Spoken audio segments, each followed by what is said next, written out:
You know, one of the things I like about Dean is, first of all, he was born here, he was raised here. You know, he went to Trape Academy in Kittery, he went to UMO.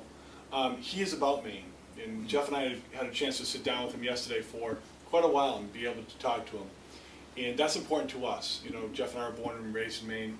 You have to have interest here, long interest here. And I was impressed with his vision of how he can bring that sense of loyalty and honor into the Maine Congress, which I don't see us having now, which is pretty important to me. Right.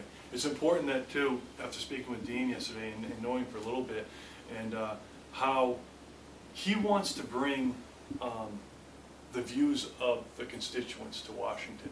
That would be myself, my wife, my neighbor, people down the street that live here in Maine.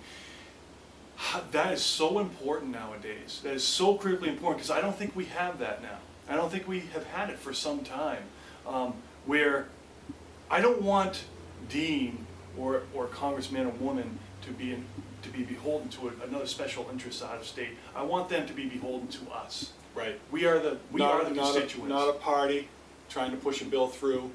Right. That is goes against the American public.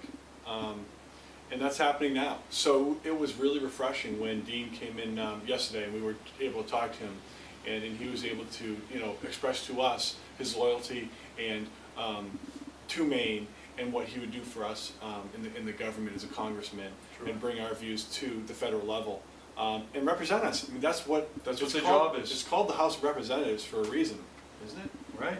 So wouldn't it make sense to actually get back to the roots, get back to basics? And that's what Dean told us, back to basics is where it's at, and representing his people. We're hiring him for having him represent us. So, and this is also representation of the people according to the Constitution of the United States. Now, Jeff and I don't typically do this, and we're not going to, we don't typically get on camera and talk about our political views, to tell you the truth. We run a business, we're bipartisan. And we work for the U.S. Army and different entities, so this looks like it could be a tight race here coming up. And to tell you the truth, it's time for change in our Maine government. And that's why we're doing this now. Yeah. I completely support Dean, and I hope that someday, soon, we can call him the new state of Maine congressman. 1st District.